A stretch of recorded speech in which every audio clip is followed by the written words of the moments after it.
When we were beginning to plan for this event, like I think January, we started with a focus group. I thought, oh, maybe we'll have like 150 women show up, not sure. And then one of my friends, Lisa, said, no, I think we're probably gonna have 200, 250, or three. I was like, girl, I don't know. And here we are, I think over 300 women, right on a Saturday.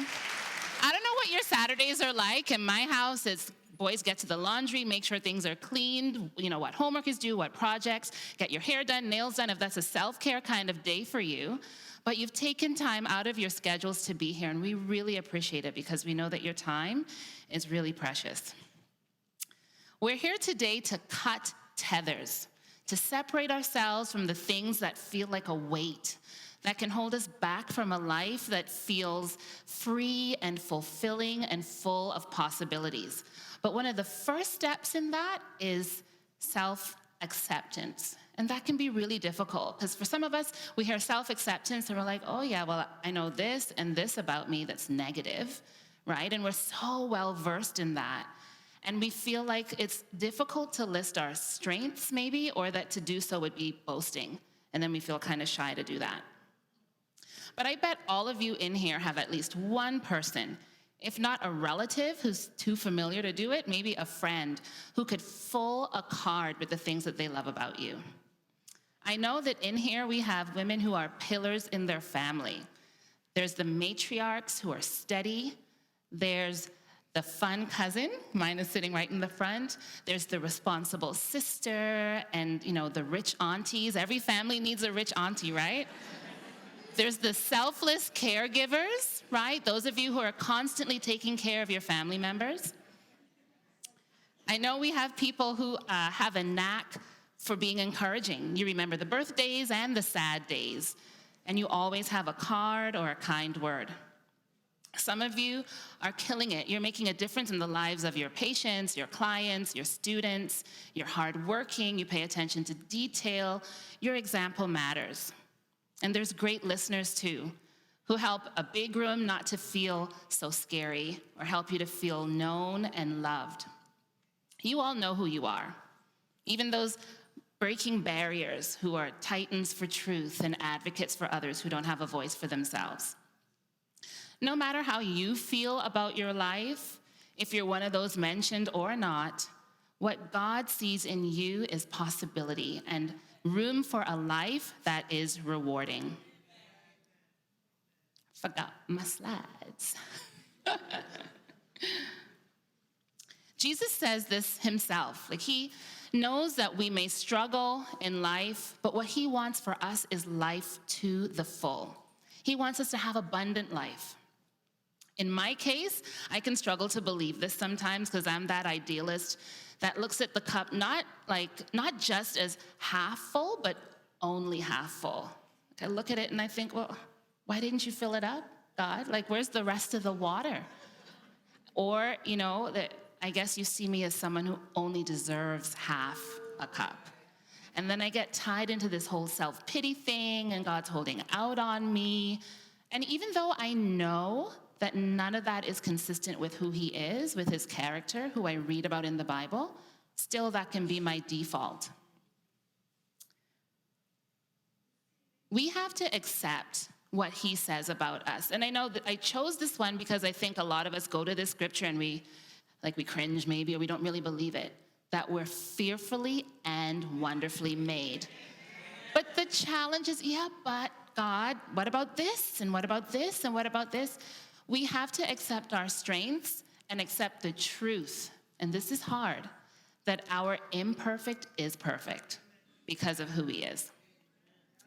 So we're gonna look at the story of a woman who may have struggled with this kind of truth herself, may have struggled with feeling stuck in her life like some of us can. And no, it is not Sarah or Ruth or Mother Mary. Those are the women who always kind of get the spotlight shone on them whenever we talk about women in the Bible. We don't even know this woman's name.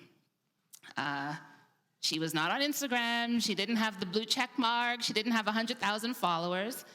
But even though we don't know her name, we can learn so much from her about her story to help us with our own. So just a little bit of context. We meet her in a synagogue, which in Judaism is a holy gathering place. And Jesus was on his way to Jerusalem this day, and it was a Sabbath, so he was at synagogue. And that's where men in community who were well thought of, respected, and literate, they could read and write, they would discuss the Torah, they would have debates, and they would teach. And at this time, not everybody knew how to read and write, and so the community would come and they would listen. They had a very strong oral culture, and they would listen so that they could learn about the scriptures. And so this is where we see her. Her story is written by Luke. He was one of Jesus' disciples, a physician from Antioch. And it says in Luke chapter 13, "Now he, Jesus, was teaching in one of the synagogues on Sabbath. And a woman was there who had had a disabling spirit for 18 years. She was bent over and could in no way straighten herself." So for perspective, just imagine that you go to TIFF, right? I know some of you have, the Toronto International Film Festival, or Nuit Blanche, right? And there's a reporter there, and he writes about your carpet walk. And he says, oh, and this evening a lady came in who wore her insecurity like an ill-fitting dress. And apparently she's been struggling with this for 20 years. Like, this was this woman's introduction. And at this time in history and in her culture, it would have been assumed that she was probably in sin, and that was the cause of her being sick for so long. At this time for her, she would have to deal every day with feeling invisible on one hand or conspicuous on the other. She's bent forward, probably in a lot of pain. She couldn't look up, right? Not easily. And some Bible versions say that she actually was bent over so much, she looked like she was bent double. Can you just picture that and imagine what life would have been like for her? What do you think she missed while she was stuck, bent over, like literally, and the only view she had most days was her dusty, sandaled feet? When do you think the last time was that she actually connected with someone? If they got close enough to her, maybe only she saw their feet. Because the additional stigma that came with a condition like hers was being ceremonially unclean, which meant you can't go to certain public spaces, people can't get too close to you because there was fear that she might spread whatever illness she had. Do you think maybe this woman was as downcast on the inside as she appeared to be on the outside? I think I would be. And I think some of you are in a difficult season right now that has you bent pretty low. Maybe doesn't allow you to look someone in the eye either. You can be carrying pain or shame or regret over something that's happened. There's abuse, divorce. Maybe you were fired from a job, or maybe you failed out of a program. You could have done something in your past that's followed you because now you have a police record. It could also be the disappointment of something that didn't happen, a missed opportunity, a job you didn't get, a house you missed out on before the market changed, a relationship. What is it for you? Were you overlooked for promotion? Again? That stuff can be really frustrating. Whatever it is that has you maybe feeling discouraged or inadequate or stuck, how long has it been?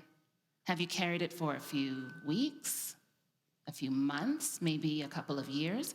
I think we look at her story and think, wow, 18 years bent over, that's a long time. But some of us have been carrying things maybe just as long. One thing that held me back, I say one thing, I'll share this one thing, but it's like my tendency to compare myself to other people, and my insecurity had a love child, which is the imposter syndrome, right? So you feel like a fake. You feel like you're an actress in scenarios that you can't live up to. And I would feel this a lot in the boardroom. So I remember this one time, against my better judgment, thinking I should just sit here and be quiet and don't even breathe too heavily, I'm like, I'll test the waters. because we were having a brainstorming session. And that's easy. That's like bunny slopes. That's like the shallow pool. You know, you can't make a mistake in a brainstorming session. But I found a way to make a mistake in a brainstorming session, apparently. And after whatever comment I made or suggestion I had, this female coworker who was sitting next to me leaned over and said, not too quietly, you know, if you don't know what to say, you should just be quiet. Let me tell you, ladies, how my ears went hot with embarrassment. And after that, like, I'm sure I cried in the washroom, but like on the treadmill, on the subway, making dinner, I'm stewing, right? I'm playing the tape. I'm so dumb. Why did I say anything? I shouldn't have said anything. Has anyone else played that kind of tape, right? Gosh, like for days, it plagued me.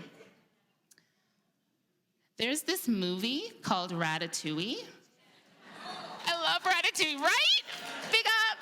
I love Ratatouille. So there's a scene where this if you haven't seen it, you have to watch it. It's really good, very wholesome.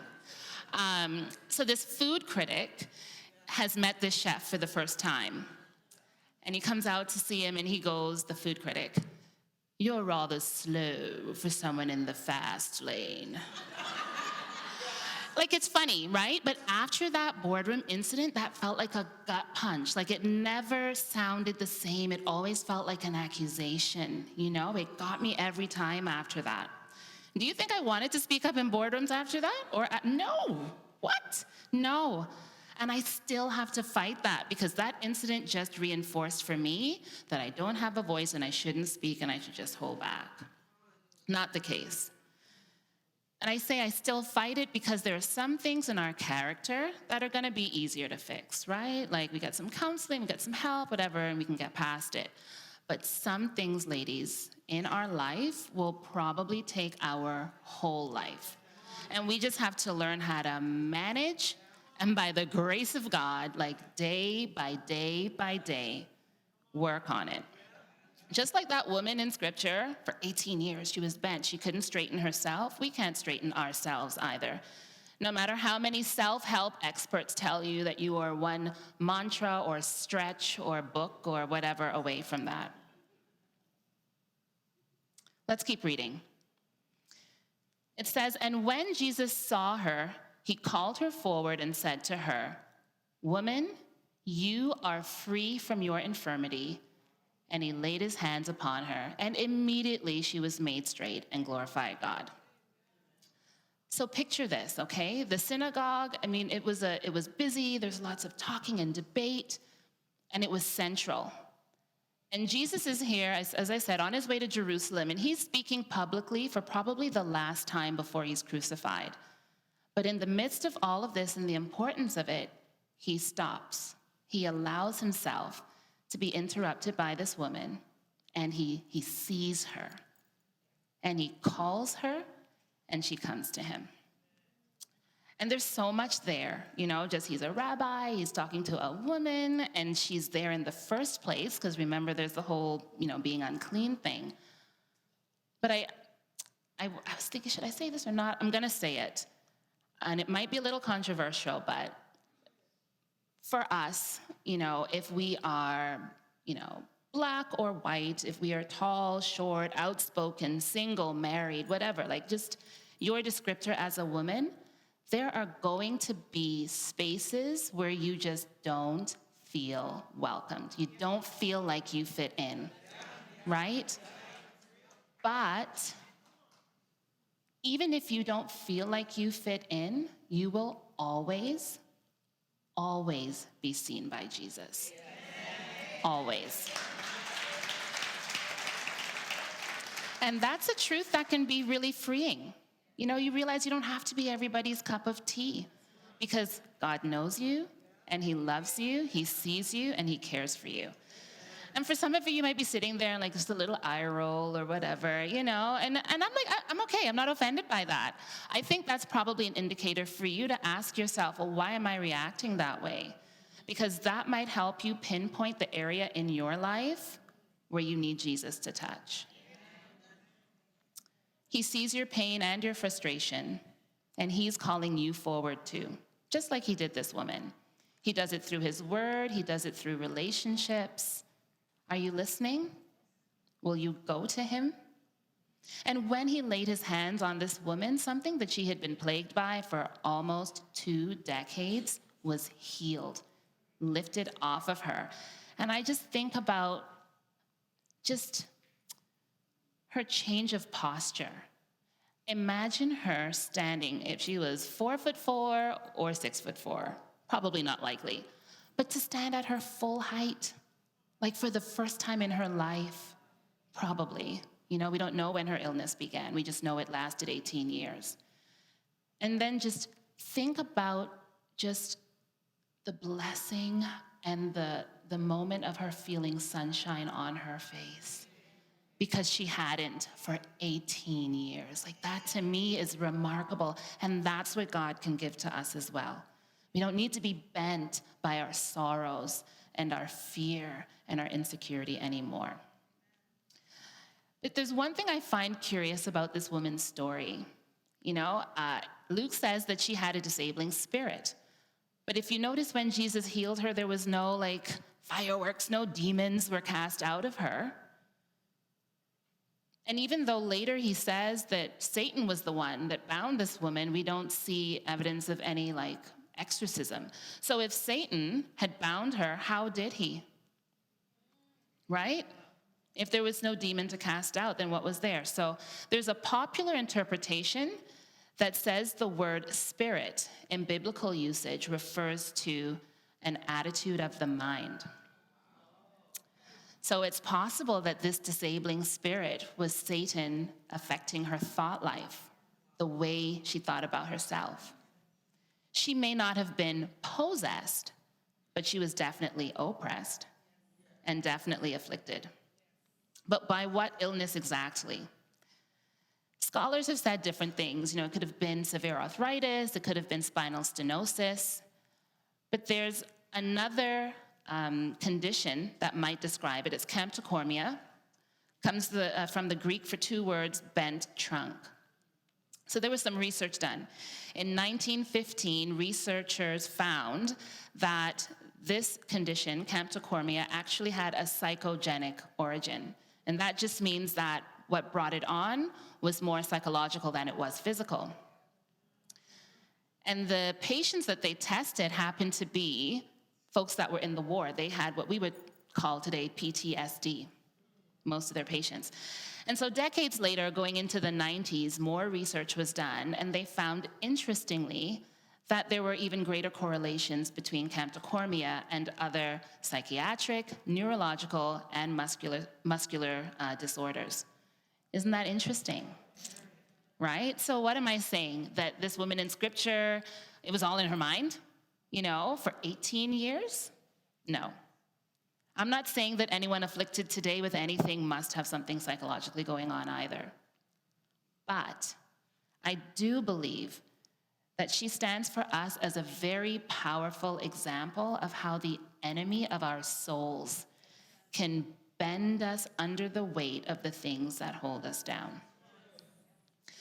There's a pastor by the name of David Guzik, and he says, "We're foolish to think that spiritual issues cause all physical problems," right? But we're also foolish to think that spiritual issues can never cause physical problems. The reason why some of us in this room actually feel tied down or trapped has a lot to do with how we think. Because we know this train, right? It affects how you think, affects how you feel, affects how you act. We've told ourselves horrible things. We've internalized harmful things, and it's done damage. In a room this size, I know some of you have thought these things. I'm not good enough. It's too late for me. No one would love the real me. They don't like me. I'll never be truly happy, or I can't change. And then we think that the solution for us is to try really hard, to be better, to be someone different. We get boxed into if-then conditions. If I lose weight, then I'll be beautiful. If I make this much money, then I'll be happy. If I don't sin, then God will bless me. Or this one, if I achieve more in my present, keep chasing, then I can outrun all the failings in my past. The problem with this approach to life, though, is that it's not freeing. The first problem is that it relies on us, on human power, human effort. And the second is that it handcuffs us to a hamster wheel. You have to keep going and doing and striving, and then competition can get into it, and you're exhausted. It's madness. And as speaking as someone who just got off that wheel, I'm telling you that it is not freedom. The best way for us to escape feeling boxed in is to move away from if-then conditions, if-then thinking, and instead just lean into God's even if grace. Even if you don't believe in yourself, I believe in you. Even if you fall, you can still keep going. Even if you won't take my hand, I'll keep it stretched out to you. Even if you don't change, my love for you never will. Being boundless, ladies, isn't about avoiding failure or never feeling insecure or never having your heart broken. It's about dealing with those things differently when they happen. Being boundless and feeling free is the result of renewing your mind and learning how to healthily reframe scenarios. Excuse me, my mouth is dry. Can read this in the meantime. Thank you. It says, do not conform to the pattern of this world, but be transformed by the renewing of your mind. Then you will be able to test and approve what God's will is, his good, pleasing, and perfect will. The Bible tells us that a mind renewed and focused on God is the way we can get unstuck and experience boundless living. We don't have to continue to walk bent and bowed and defeated and confused. Think about the difference between these two statements. I'm not strong enough, and I'm not strong enough yet. Right? Like that second one, just that kind of hits different. It makes me feel like things are possible. A small word like yet allows you to move from a limiting declaration to an invitation to keep moving forward. And there's no time limit, right? It's too late for me. Who says? I say that to myself now. Who says? I've had to speak to women to remind me that there's no time limit on our progress. Yet says you can. It allows you to dare to try. And this one, I was like, oh man, I'm gonna put this in there. Listen, to even fail without feeling like a failure. Teasing those two things apart can be so hard. We're so hard on ourselves. This can help you to answer self-doubt. And it can help you to begin to take small risks, especially for those like me who are risk averse, you know? You can do small things and make your way through and learn how to trust yourself. You may have to struggle to get where you want to go, but the struggle makes you stronger. It helps you to develop perseverance, and it helps you to problem solve. And those are all skills we want. We need them. And it's your way to prove to the world and say, I'm strong and I'm a fighter. When you realize that you can, like you have permission to keep moving forward, and then you actually take those steps, that's when you're actually boundless. There's no magic to it, you know? It's just about us taking those chances. Show of hands, I don't know, has anyone played the game Would You Rather? or spoken to little kids and like, what would your superhero be? Or what would your superpower be? Yeah. So for those of you who have played, what have been some of your answers? Like, what would your superpower be if you could choose one? You just fly, okay. Disappear, oh, okay. Just shout it out. Yeah? Yeah. That's so funny. So, like, I agree with Lisa. Mine would be flight, too. I feel like you can't beat it. And sorry, Simone, it doesn't get the same side eye as why you want invisibility, you know? So there's a principle in aerodynamics. It's called Bernoulli's law. And it says that air moves at different speeds above and below the wing of an airplane. So it's, faster, lighter on top, slower and heavier on the bottom. So it's like force and counterforce. But the force below is heavier, and so that's what creates lift at certain speeds, right? And allows, for takeoff. So I want to use that imagery about the force and the counterforce to help us think about how we can deal with thoughts and pressures and comments that can weigh us down as that initial pressure, right? They can make us feel bound. If all of those things that we could name, right, are holding us back, then what is that stronger counterforce? I think it's the renewed mind. I think it's the mind protected and guided by God that will help you to rise and to be free, to help you fly. F.L.Y, fly, this is a tool that I came up with just to help with some practicals, to help us avoid some bad habits and mental traps. If you want to fly, the first thing you have to do is figure out what it is that you're actually feeling. You need time to reflect. You need to identify what's happening in your head and in your heart. Is it anger?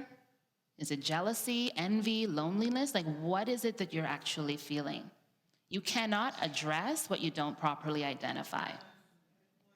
And it may take a while, but just be patient with yourself. Be patient with the process.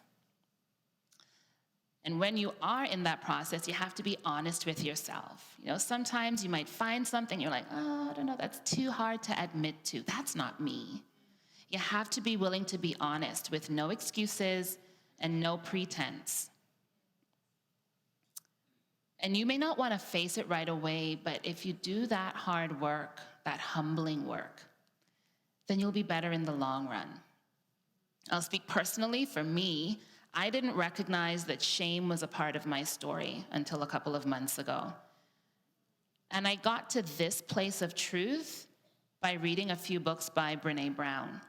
For me, it was about the mistakes in my past. As far back as my undergrad, the course that I failed, the grade I should have gotten, how I felt boxed in by a less than stellar academic record. And that, for me, as someone who grew up as the A student and the teacher's pet and all that stuff, it really weighed down on me.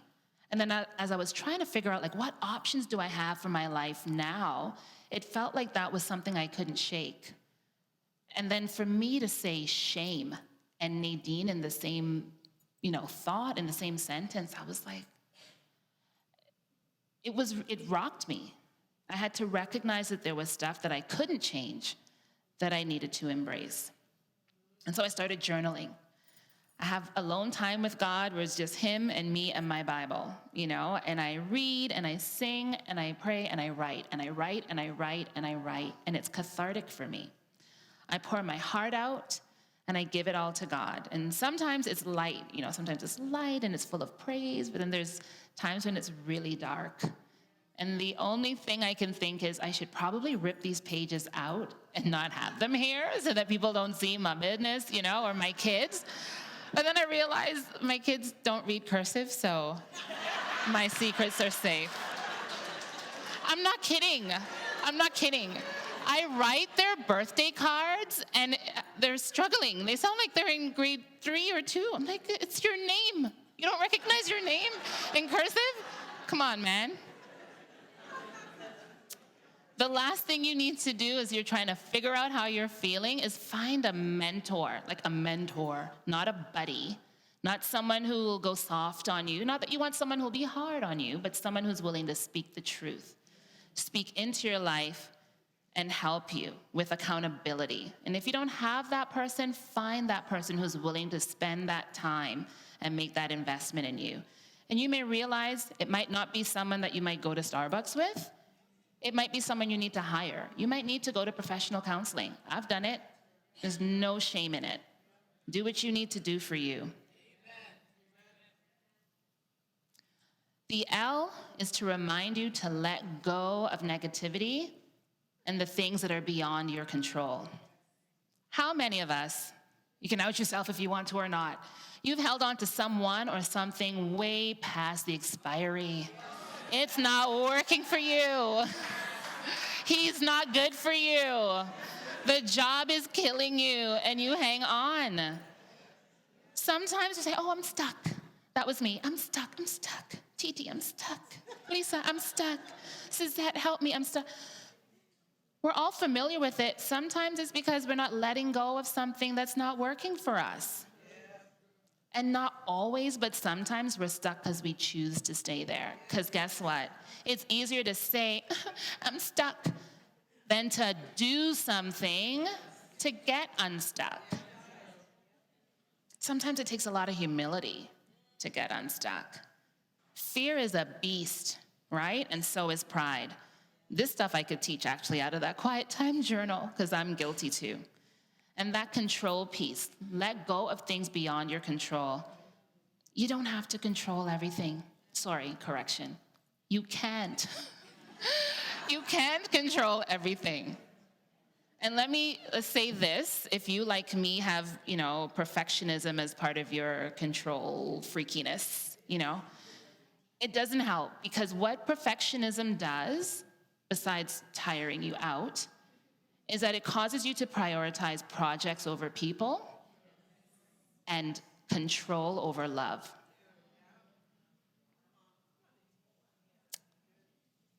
The Y in F.L.Y.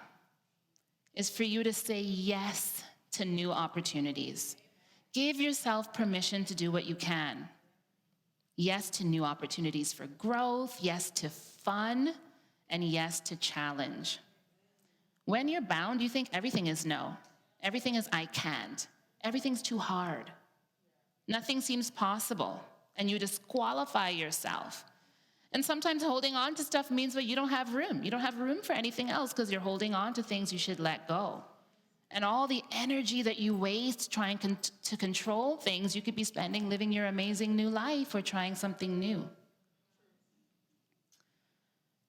I'm beginning my wind down here. I just want to test the waters and see who's, I don't want to age myself, but I'll put this out there. Who remembers a show called A Different World? It's different, right? Okay, so there was an episode where Whitley, she went to go see her therapist, right? She was just talking about issues, and it's a comedy, so it was light, like stuff that was happening when she was 11 that she hadn't gotten over. And then the big thing was her ex-boyfriend who had moved on, and they were going to live in Paris. And anyway, the therapist said to her after she went on and on, Whitley, you need to learn to relax, relate, release, right? I almost made that my title. I was like, no, you can't go there. But what she was trying to get Whitley to see was that she needed to let go of what wasn't working for her, reassess what was in front of her, Dwayne, and then not allow herself to stay stuck. I think some of us need that reminder, right? That's why we're here today. We have a lot of Whitleys that need a fresh perspective. I'm hoping that today you got some of that. We're going to do something here. Okay, so this isn't just for pretty. This is going to help us. So actually what I wanted to do is have each of us have our own helium-filled balloon, and we were going to run outside and put a Sharpie, write our stuff on it, right? And then release it, and there was going to be this great photo op, right? When I thought we were going to be 150 people, and I shared this idea, Yeah, I was quickly reminded that the environment would not appreciate that and that cancel culture is real. So, and then I'm like, right, we have had some strange balloons in our atmosphere lately, and we certainly do not, we don't want to add to the drama. So thank God for the smart young people on staff who helped me to realize that. But now we have one big balloon for all of us to share, okay? So I have written on here what you might be able to, or maybe not, see on there. These are some things that can limit us and help us, and cause us, not help us, cause us to feel held down. So we're just gonna cut some tethers, okay? Things you have no control over. Cut it out. Past actions and regrets.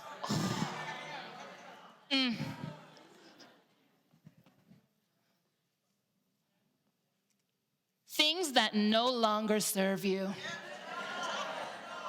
Cut it off. The need to be perfect. Let's save that one for last, okay? No. Cut it. Unrealistic expectations of self. No, thank you. The need to be productive and happy all the time. Oh, did you come up here and read this, or do you live this? Gone. Self-doubt and comparison.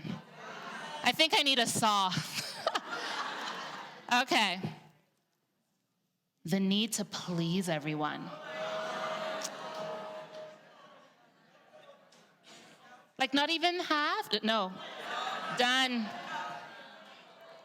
And then this one I saved because maybe your stuff isn't one of these. Maybe it's something else. So whatever that is, or whoever that is, say it in your mind. And then y'all count with me. 3, 2, 1. Hey! Boundless. Ladies, let's get ready for takeoff and fly boundless together. Thank you.